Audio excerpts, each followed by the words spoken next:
Tyler Allgeier was the Falcons' most improved player in 2022, but despite his breakout second half, we'll talk about why the Falcons still need more help at running back this offseason, and we'll go locked on fullbacks to talk about how the Falcons may be turning the page on Keith Smith this offseason. You are Locked On Falcons, your daily Atlanta Falcons podcast, part of the Locked On Podcast Network, your team every day.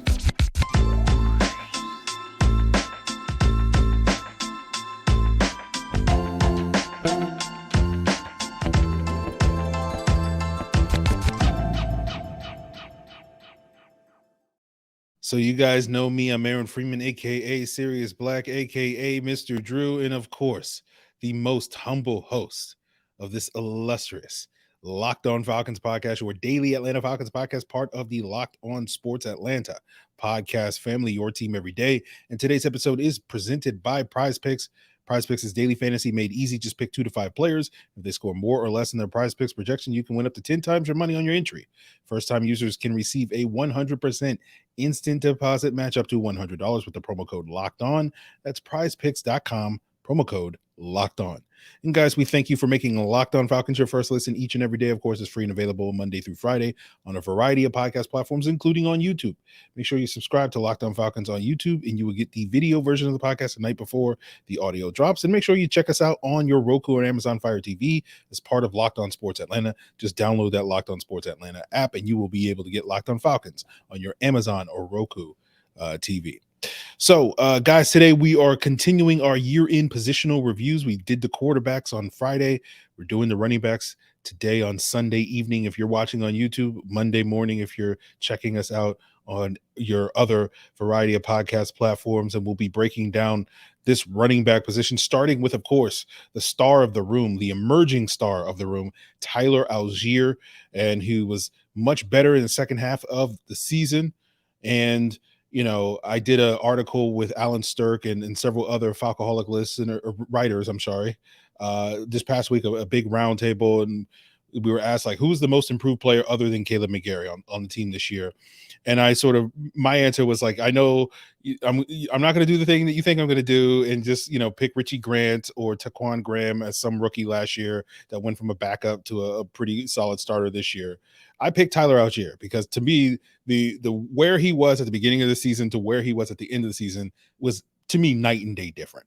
And I know one of the narratives out there that I've heard from various folks is that the big reason for that was, well, the Falcons just decided to give him more carries in the second half of the season, and that's why he emerged. And I just think that's a false narrative because, to me, the if you want to boil it down to why Tyler Allgeier was so much better down the stretch than he was at the beginning of the season, had nothing to do with the amount of workload that he was getting at various points in the season. It was what he was doing with that workload. To me, he was mostly much more decisive as a runner, and you saw that with better bursts, better vision.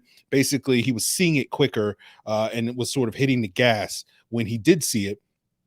And I think a lot of that is owed to him just getting more comfortable in the scheme, right? And, we talked about him being a great fit in this outside zone scheme coming out of BYU because they run a similar scheme. But one of the questions I had of him in my initial scouting report was like, I think he's actually a better like inside zone sort of power gap runner than he is an outside zone guy. And at least through the first 8 games of the season, it looked like that prediction was correct. But by the last 9 games, he figured it out and was really playing lights out. And I think the other big factor, probably the simplest factor, was he was just trucking dudes, right? Right? Like, before it was like, okay, they block it for 3, he's going to get 4. And then in the second half, they were like, they're blocking it for 3. He'd get his usual 4, and then he'd truck a guy, and he turned that into a 7-yard gain or 8-yard gain. And it was just like, you look at some of the numbers, particularly after contact, he was basically the best running back in the NFL after contact, starting from week 9. But I'll throw out a couple of other numbers for you, looking at the first 8 games to sort of, hone in on this disparity, this night and day difference. Like, you look at his yards per carry in the first 8 games, 3.9, which was 3rd among the Falcons running backs. Success rate 43%, which was a distant 3rd behind both Caleb Huntley and Cordarrelle Patterson among the Falcons running backs in those first 8 games. And he was averaging about 2.7 yards per after contact, according to PFF, which was also lower than what Patterson and Huntley were doing at the beginning of the season. And we saw, at the beginning of the year, the first month of the season, Cordarrelle Patterson was clearly the guy, right? And then he got hurt. And then Huntley and Allgeier were splitting carries for the next 4 games with Patterson out of the lineup. And I remember doing a Q&A episode at some point during that stretch, and a bunch of listeners sent in questions like, is Caleb Huntley better than Tyler Allgeier? Should he get more reps?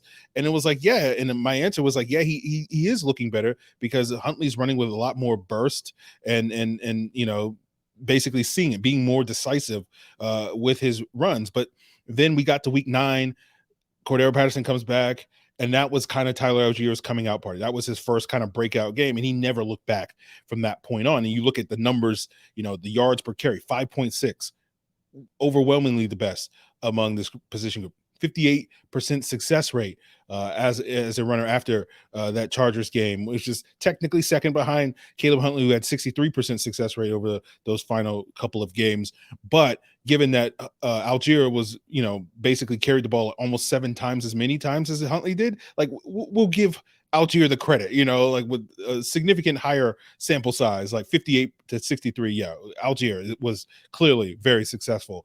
And then you look at the yards after contact, was averaging 4.15, which was the best in the Falcons room. And as I said earlier, the best in the NFL over that last 9-game stretch of the season, the highest yards after contact average among NFL running backs, according to PFF. And, when you see that type of production in the second half from Tyler Allgeier, it gets you kind of excited about, okay, like, can he pick up where he left off in 2023? And can he do that for 17 games instead of basically 9 games? And if he does, like, you extrapolate that production, and you're looking at a guy that's, getting close to like 250 carries in the season and rushing for over 1,300 yards. And that's sort of comparable production to what you saw like Nick Chubb do a couple of years ago with the Browns. And it's comparable to, some of the numbers like Derrick Henry and Jonathan Taylor and Zeke Elliott. These guys are getting, 1,200, 1,300, in some of those guys' cases, 1,800 and 2,000 yards, but averaging well over 5 yards a pop, with a very high workload, which, is why those guys are widely considered and have been widely considered over the last,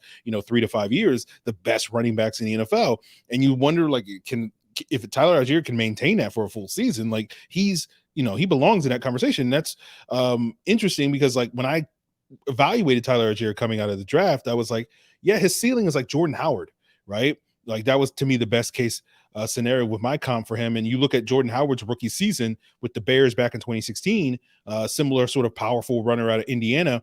And, he had 1,300 yards rushing that year, averaged over 5 yards a carry. And a lot of that was fueled by a very strong second half of the season. So you kind of see the parallels. Again, when I was making that comparison, I wasn't expecting Tyler Allgeier to put up that type of production. I was thinking more of what Jordan Howard was later in his career, which that was the thing about Jordan Howard. He came out, firing out of the gates as a rookie, but you saw diminishing returns with subsequent seasons, 1,100 yards the second year, 900 yards in year 3. Then he's traded to Philadelphia in his 4th year in 2019. And then basically ever since then, he's kind of bounced around the league. I think he was still in the league this past year on the Saints practice squad, but he's barely gotten any run over the last 3 seasons.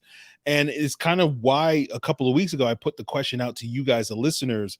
Did you see Tyler Allgeier as this RB1? Did you see him in that Henry, Zeke, Taylor, Chubb mold type of guy? Or, I didn't necessarily put it as, do you see him as Jordan Howard? But like, do you see him as a guy that based off his production in the second half of the season, can he maintain this going into the future and be that true feature workhorse running back that some of those other guys are? Or is he closer to Jordan Howard? Now, again, not predicting that he's going to completely fall off the map or anything like that. But like, I do wonder, like, is that a situation where, like, did he peak early? And, you just kind of wonder where the arrow is pointing, right? Because the assumption we always make with young players is, oh, it's always pointing up, right? They're only going to get better. But running back's one of those positions that's kind of unique relative to other ones where it's not always pointing up, because running back, given the shorter shelf life, like in the wear and tear that those guys make, that you can come out and have a great rookie season and then just kind of fizzle out from there at that position relative to other positions where you assume, like you're going to get more skilled and more technical and refined things. Running back, again, not to sit here and act like there aren't technical and refinement things. I mean, Allgeier proved that there were certain things that he got better at over the course of the season, but that's a position where it's like, you kind of have it or you don't, like, it's not one of those things where it's like, Frank Gore, I'm sure is rolling in his grave saying like, oh no, my friend. But you know what I'm saying? Like, it's not one of those things where it's like you just get so polished and smooth and technical at the position and you can just sort of survive by that. You know, Frank Gore is probably the one exception to that, but you get what I'm saying. Like, it is one of those like physical based positions. And so you do wonder a little bit with a player like Allgeier to come out as well as he did. Can he maintain this? So I think that's going to be an important question that the Falcons are going to have to figure out what they think the answer to that is. Allgeier a guy that can maintain this, right? Because I think they have an opportunity this offseason to potentially, you know, add some depth and shore up some of the depth concerns that they have at this position. But if they're fully confident that Tyler Allgeier is going to be this workhorse that's going to be able to get, you know, 250 plus carries in the near future, especially next year, then that maybe not be something that they're going to prioritize this offseason. And I think a lot of folks listening and watching, you know, if you're also of a similar mindset, yeah, like just, you know, treat Tyler Allgeier like you treat Jonathan Taylor or Nick Chubb and just give them all the carries, then you're not going to necessarily look at, you know, depth at the running back position as a pressing concerns, and you'll basically come to the conclusion, oh, we don't need a running back, right? Yeah, that's a waste of a draft pick. That's a waste of money at this point in time. But, you know, coming up on today's episode, we'll talk a little bit more about the Falcons' backup running backs like Cordarrelle Patterson, Caleb Huntley, and Avery Williams, their successful seasons, but whether or not expectations should be high for them heading into next year. And that's where we're going to make the case why the Falcons may still need help at the running back position, because they may not be able to count on those guys contributing as much as we would like to. And we'll get into that as we continue today's Locked On Falcons. But I want to tell you guys about Prize Picks, a fun new way to play daily fantasy. Just pick 2 to 5 players, and if they score more or less than their Prize Picks projection, you can win up to 10 times your money on your entry. It takes less than 60 seconds to enter. And the great thing about Prize Picks is you're not competing against other people. It's just you versus the projections, and they're offering projections on any sport that you want to watch, whether it's the NFL, the NBA, NHL, PGA, college sports, so much more. It's safe, it's fast, it's easy. It's currently in operation in over 30 states in the US and Canada. And all you got to do to play is download the PrizePicks app or go to prizepicks.com, sign up, and play daily fantasy sports. And first-time users can receive a 100% instant deposit match up to $100 with the promo code Locked On. That means if you deposit 100, PrizePicks is going to give you 100. If you deposit 50, PrizePicks is going to give you 50. So don't forget to use that promo code Locked On at sign up for an instant deposit match up to $100. So Patterson got off to a great start this year. You know, basically I said the main reason why the Falcons were in a position to upset the Saints in that week 1 game was because Cordarrelle Patterson was clearly the MVP of that game. And, you know, I think a lot of what Patterson did in that week 1 game, we saw Tyler Allgeier doing basically in the second half of the season. And so Patterson came out of the gates really strong, had a very solid first month of the season with the Falcons running game, you know, got off to a good start.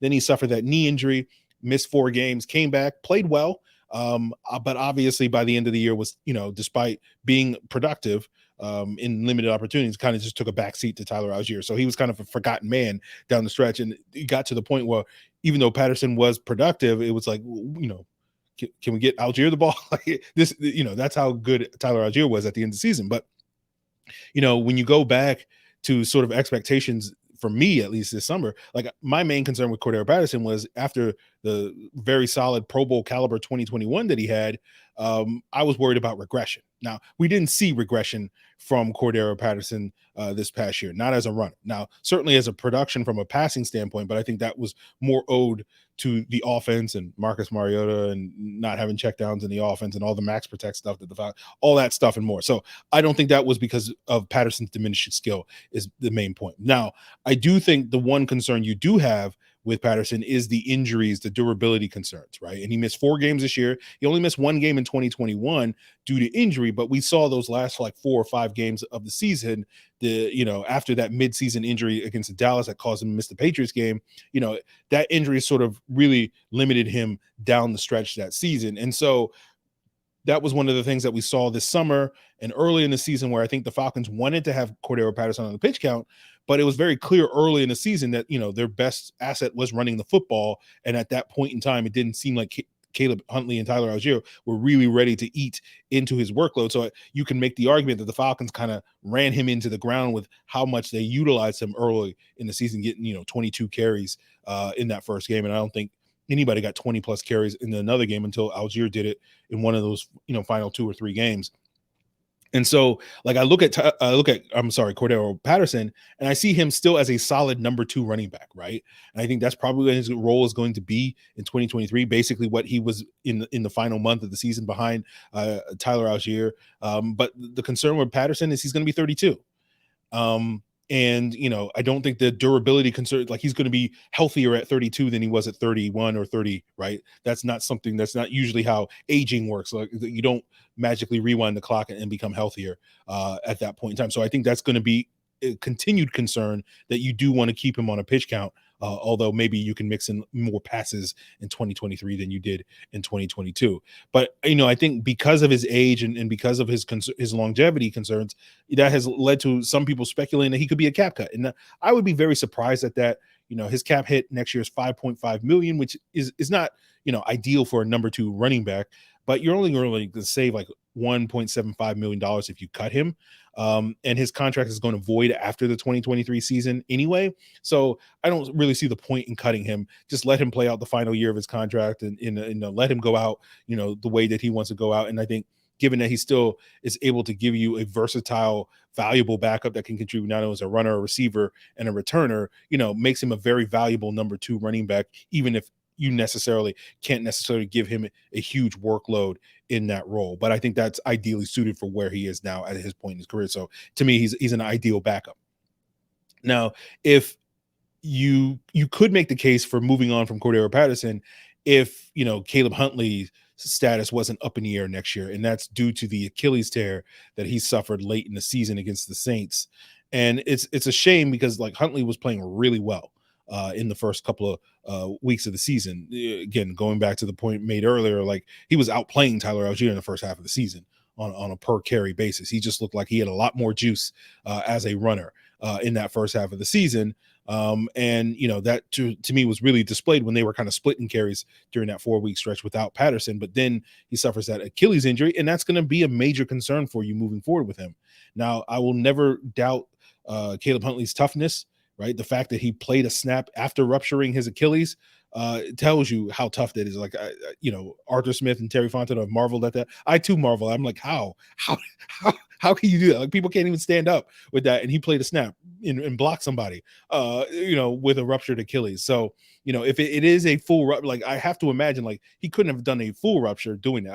I don't think that's possible. Like, it's just not humanly possible. It's a testament, like, this man, someone get his genes and make super soldiers out of it if he could do that. But, like, if it's a full rupture, that, that's an incredible accomplishment, is the point. But if it is, that's a difficult injury to come back from, especially for running backs, because you have 2 recent examples of running backs that tore their Achilles in Marlon Mack and Dante Foreman. Mack tore his Achilles in week 1 of the 2020 season, fresh off of a 1,000-yard season with the Colts. Then over the next 2 seasons, he's had 184 yards combined with 4 different teams. Right. And maybe next year he bounces back and gets back to his previous form, because it'll be 3 years removed off that, because that's kind of how long it took Dante Foreman to bounce back from his torn Achilles that he suffered late in the 2017 season. Then he missed most of the following year in 2018, being on the PUP list, recovering from that injury. And then he tore his bicep at the beginning of 2019 and missed that season. And then 2020, he spent that year on the Titans practice squad. 2021, as you guys recall, he was with the Falcons in training camp, was okay, but, like, you wouldn't have sat here and been like, yeah, Dante Foreman's, great. Like, he was good enough to maybe be like the 3rd running back on the roster, but nothing special. Then he gets cut by the Falcons, lands with the Titans, Derrick Henry goes down, and all of a sudden Dante Foreman starts to look like the Dante Foreman that people thought he was going to be several years earlier. But basically, and then, of course, we saw this past year where he was, really, really great for Carolina this past year, and really looked like he had gotten back to form. But, you throw out the year he missed with the bicep, you're still looking at 3 years, right? 2018, 2019, or 2020 and 2021 before you start to see Dante Foreman round back into shape, right?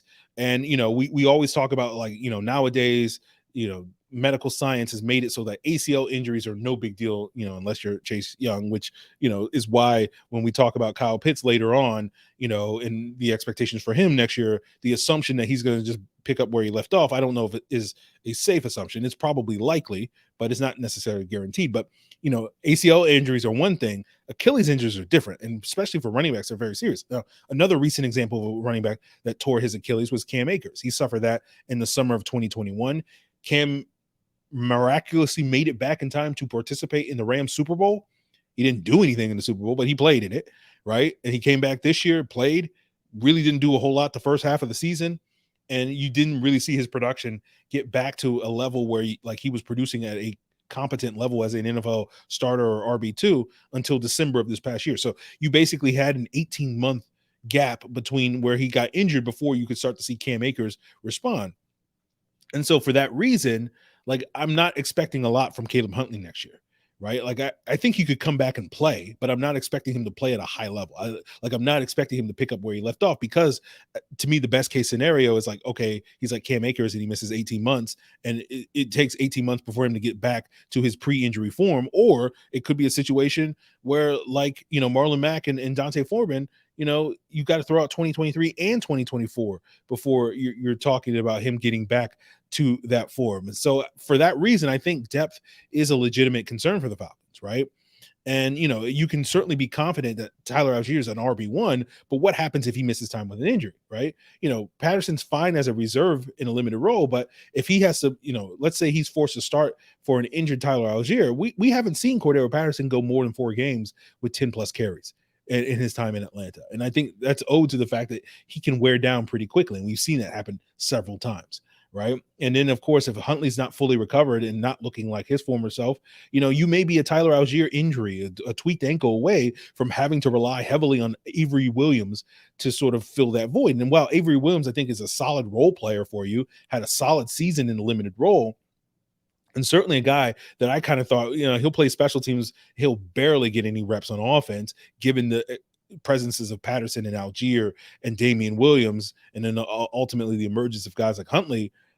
He did exceed those expectations, but he's not a guy that got more than 5 touches in a single game. And I certainly think you can make a case that he's capable of doing more than that, but I don't know if you want that to be the case. If you were forced to do that, sure. Give Avery Williams 8 to 12 touches in a game, sure. But I don't know if that's the goal, right?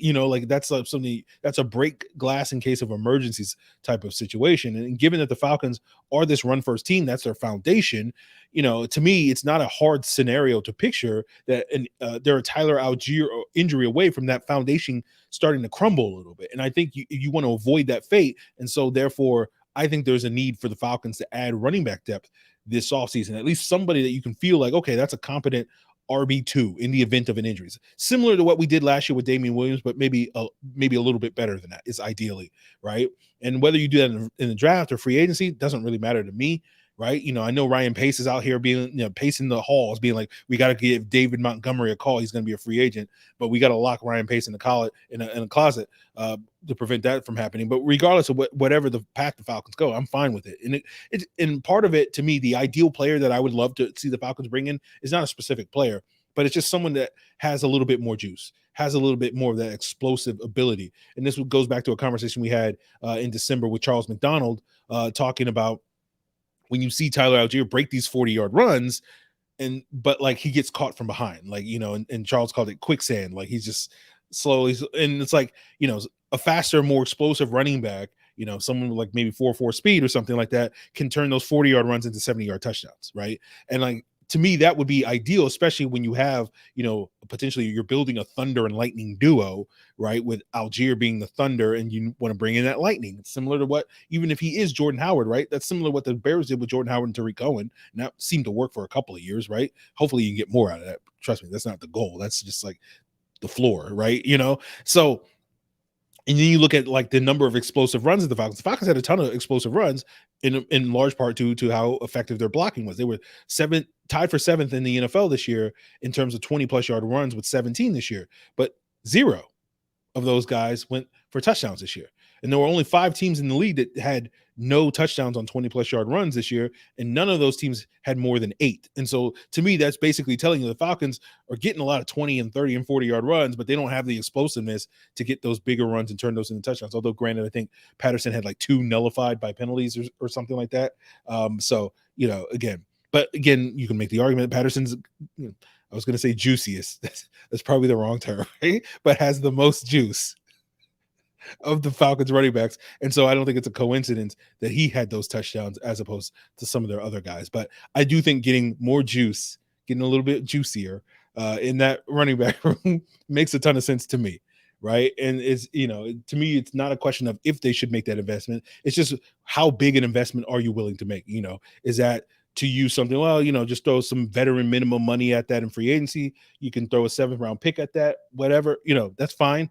To me, that's the bare minimum.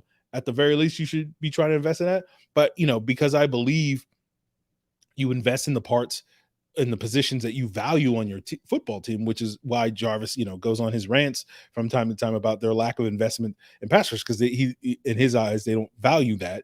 And if they did, they would invest more resources into that. But along those same lines, like, given how much they value the running game, I don't think this team should be scared of investing more than a 7th round pick or a veteran minimum contract in a backup running back this offseason. But we're not going to get in the first round running backs. That's a conversation for April, guys. But we'll wrap up today's episode being Locked On Fullbacks here on today's Locked On Falcons. But first, guys, I want to thank you for making Locked On Falcons your first listen each and every day. And of course, for your second listen, check out the Locked On NFL podcast, part of the Locked On Podcast Network. And of course, you can find it free and available on all the same podcast platforms that you're currently checking out and watching Locked On Falcons. Guys, the NFL playoffs are here, and we are excited to tell you about our new sports betting partner for Locked On, because they're the number one sports book in America, and that's FanDuel, right? The number one podcast network and the number one sports book in America are now combining forces, right?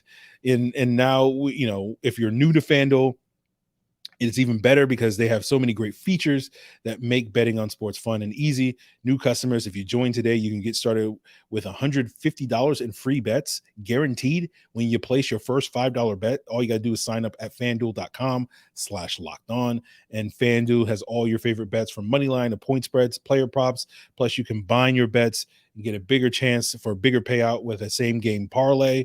And, for this upcoming playoff matchups, I'm recording this before the outcome of the Dallas 49ers game is known, but the line for the Chiefs Bengals is Chiefs are favored by 1.5 points. And I feel like that line is probably going to move in the Bengals' favor between now and next weekend due to the Patrick Mahomes injury. So I think it's a great opportunity, guys, to head on over to FanDuel right now and sign up, right? It's all on the app. It's safe. It's secure. It's super easy to use. And so don't miss out by heading over to FanDuel.com/lockedon and place your first $5 bet to get $150 in free bets, win or lose, at FanDuel.com/lockedon. Make every moment more with FanDuel, the official sportsbook partner of the NFL. So wrapping up today's episode, let's go Locked On Fullbacks, ladies and gentlemen. And of course, I think we talked about this in Keith Smith's future previously on the episode back in December when the Falcons signed fullback Clint Ratkovich to the practice squad, right? And we touched upon this, so we'll rehash that. But to me, that move signals to me what I've had a suspicion on for most of the year, is that Keith Smith has played his last downs in Atlanta, right? He's an impending free agent. He's going to be 31 this April, right? I think he's still a solid blocker, but I don't think his blocking has been nearly as good this year as it has been in previous years. I do think he did have some solid games, particularly early in the season. Like, I want to say that Cleveland Browns game was a really standout performance, and he had maybe a couple other games around that time that he stood out, as I recall watching the film. But I think the thing that's really kind of be the nail in the coffin for Keith Smith, not to be morbid with these metaphors, but like his special teams value to me has declined significantly. Like, he only had one special teams tackle this year, according to PFF, after years of 6, 5, and 6, right? And, when you're an above average blocker like he has been, a solid special teams player, one of your better special teams, one of your more productive special teams players, like your roster spot is pretty much secured. But when both of those issues are kind of declining, you're an aging player, the focus of this team is the running game. And we're talking about the arrow hopefully pointing up for this running game moving forward. And you kind of look at the arrow for Keith Smith individually, and it's kind of pointing down, and those two things don't really mix, Not to mention Parker Hesse, in my opinion, was kind of a better lead blocker in a lot of ways when he lined up in the backfield, which he did about on 15% of his snaps this past year. You not only have John Fitzpatrick coming back, and you want to figure out, okay, how do we get potentially both of those guys on the field next year? And one of the things we talked about with Fitzpatrick was that he was a better blocker in space than he was as a pure inline blocker at Georgia. And that may translate to him being more that H-back, fullback type of player, with Hesse continue to maintain as an inline blocker and sort of mix and matching with those guys. Or you could put Fitzpatrick as an inline blocker and allow Hesse to do more of the backfield fullback stuff. So I feel like between those two, you potentially have an in-house upgrade already. You already have a young, talented player in on the practice squad in Ratkovich. And then you also have some opportunities this offseason, I think, to invest in those positions. You got free agents like Khari Blasingame, Nick Bodden, Michael Burton, Derek Watt. All of these guys have experience with this coaching staff, right, from their previous stops elsewhere. So if they want to get a veteran guy in free agency, they can do that. That's younger, or I think Derek Watt's also like 31 as well. But, most of those guys, especially Blasingame, are much younger than Keith Smith. There's certainly some talented guys in the draft. Hunter Lipke from North Dakota State is headed to the Senior Bowl. Jack Colletto from Oregon State is headed to the Shrine Bowl. And let me take a moment to wax poetic about Jack Colletto. Right. He showed up at Oregon State as a quarterback, similar to Troy Anderson, similar size, like 6'3", 240, right? Then moved to linebacker in his second year.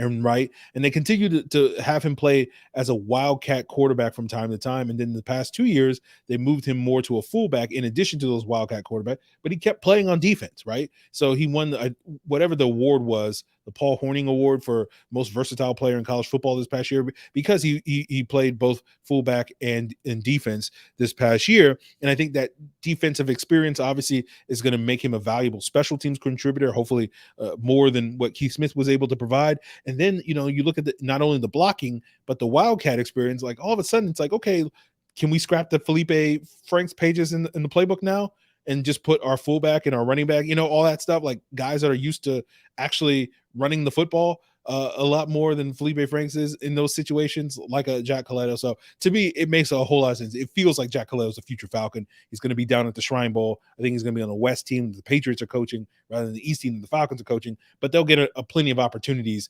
in Vegas in the next week or two to see and talk to Jack Colletto. So future Falcon, hashtag future Falcon there. But I do want to give, if this is Keith Smith's, if he has played his last down in Atlanta, you got to give the man credit, because we had 2 very rough years at a fullback position. And that's so personally damaging to me here on Locked On Fullbacks after Patrick DeMarco's departure in 2017.